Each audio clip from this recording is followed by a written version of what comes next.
Iceland looks like nowhere else on Earth. An island born from fire and shaped by ice, sitting alone in the North Atlantic where two continents are slowly pulling apart beneath its own soil. Before we go any further, if you love journeys like this one, hit subscribe and turn on notifications because today we are crossing the whole island, coast to coast. Iceland is a country of extremes.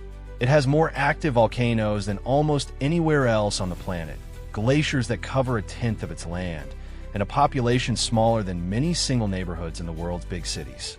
And yet this small nation draws millions of visitors every year, all chasing the same feeling, standing somewhere that still looks like it belongs to the early days of the planet.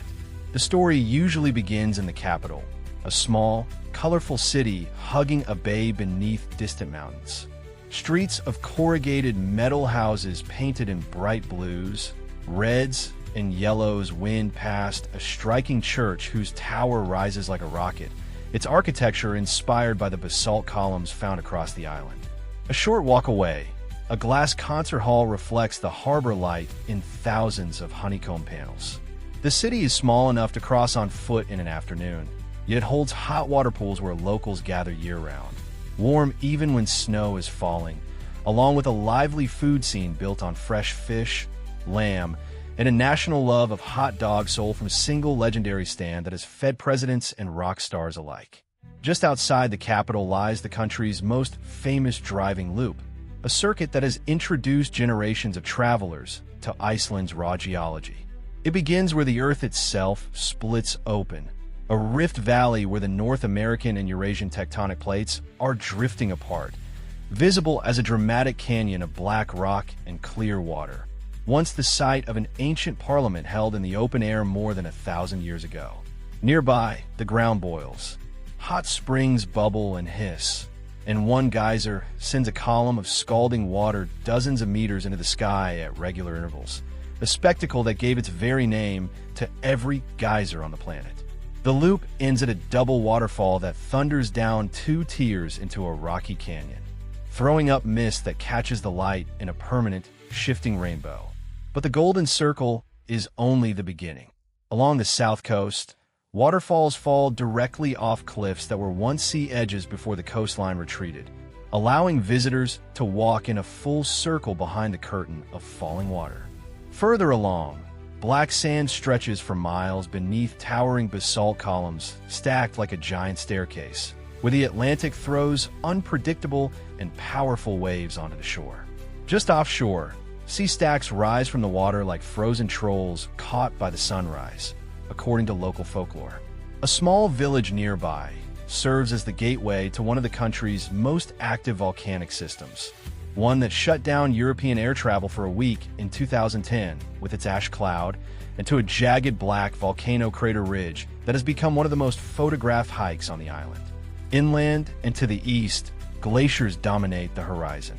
Iceland's largest ice cap covers an area larger than many countries, and beneath it, several active volcanoes lie hidden, capable of triggering sudden floods when they erupt beneath the ice. At its edge, a lagoon fills with icebergs calved from the glacier's tongue, drifting slowly toward the sea in shades of white and improbable, glowing blue, before washing up on a nearby black beach that visitors have nicknamed for the diamonds scattered across its sand.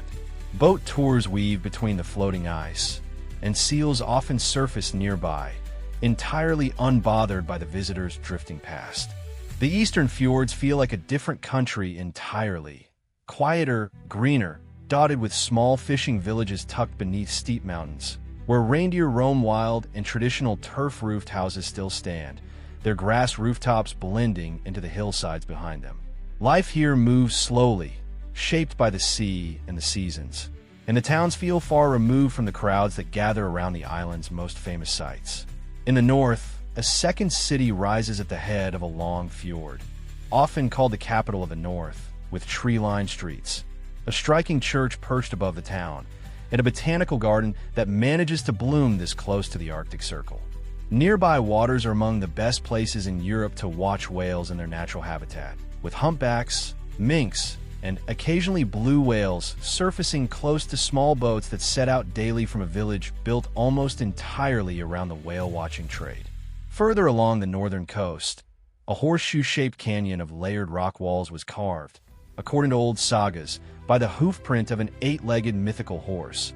While nearby, a thunderous waterfall pours into the canyon with such force it can be heard long before it comes into view, said locally to be the most powerful in Europe. To the north, close to the Arctic Circle, geothermal fields hiss and steam beside a lake of unusual blue-green water. Its shallows warmed naturally by the volcanic activity below and free of the crowds that gather at Iceland's more famous lagoon near the capital.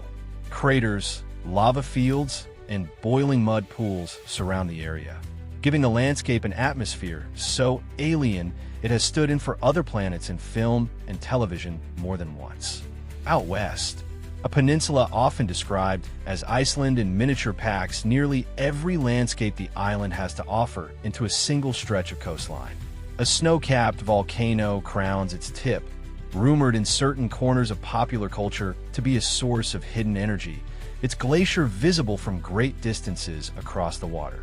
Black beaches, dramatic cliffs crowded with nesting seabirds, and a small fishing town beneath a distinctive mountain that has become one of the most photographed peaks in the country all sit within a short drive of one another. Then there are the fjords of the far west, remote, sparsely populated, and often skipped by travelers on tighter schedules, which is exactly what makes them worth the detour. Narrow roads twist along cliff edges above water, so still it mirrors the mountains perfectly. Villages here can hold just a few hundred residents, and some of the best hiking in the country wins through valleys where you may not see another person for hours. A remote beach on this coast, framed by tall cliffs, is regularly ranked among the most beautiful in the world, despite the difficulty of reaching it. And then there's the interior, the highlands, a vast, largely roadless wilderness of black volcanic desert. Colorful rhyolite mountains striped in shades of pink, green, and gold, hot springs steaming beside glacial rivers, and hiking trails that cross some of the most otherworldly terrain on the planet. This is where astronauts once trained before walking on the moon, because nowhere else on Earth looked quite so much like it. Reaching the highlands means fording rivers in a proper four-wheel drive vehicle, and the reward is a landscape almost entirely untouched by roads, fences, or permanent settlement. Off the south coast, a cluster of volcanic islands rises sharply from the sea, formed by underwater eruptions so recent that the youngest of them didn't exist before the 1960s. On the main island, a town was partly buried by ash and lava during an eruption in the 1970s, an event so sudden that residents had only hours to evacuate by boat, and today visitors can walk among the still warm ruins preserved beneath the surface. Millions of puffins nest on these islands each summer, making it one of the largest puffin colonies anywhere on the planet. And above it all, when the skies are dark and clear, the northern lights ripple across the sky in green, sometimes purple and pink, curtains of light caused by solar particles colliding with the atmosphere, visible across the island roughly from early autumn through early spring. In summer, the opposite happens. The sun barely sets at all, and the midnight sun paints the landscape in a golden light that lasts long into what should be night. Iceland is not a country you rush through. Distances that look short on a map often take hours on winding roads, and the weather can change entirely within a single afternoon, a fact locals sum up with a well-worn joke. If you don't like the weather, just wait 5 minutes. But that unpredictability is part of what makes the island feel alive.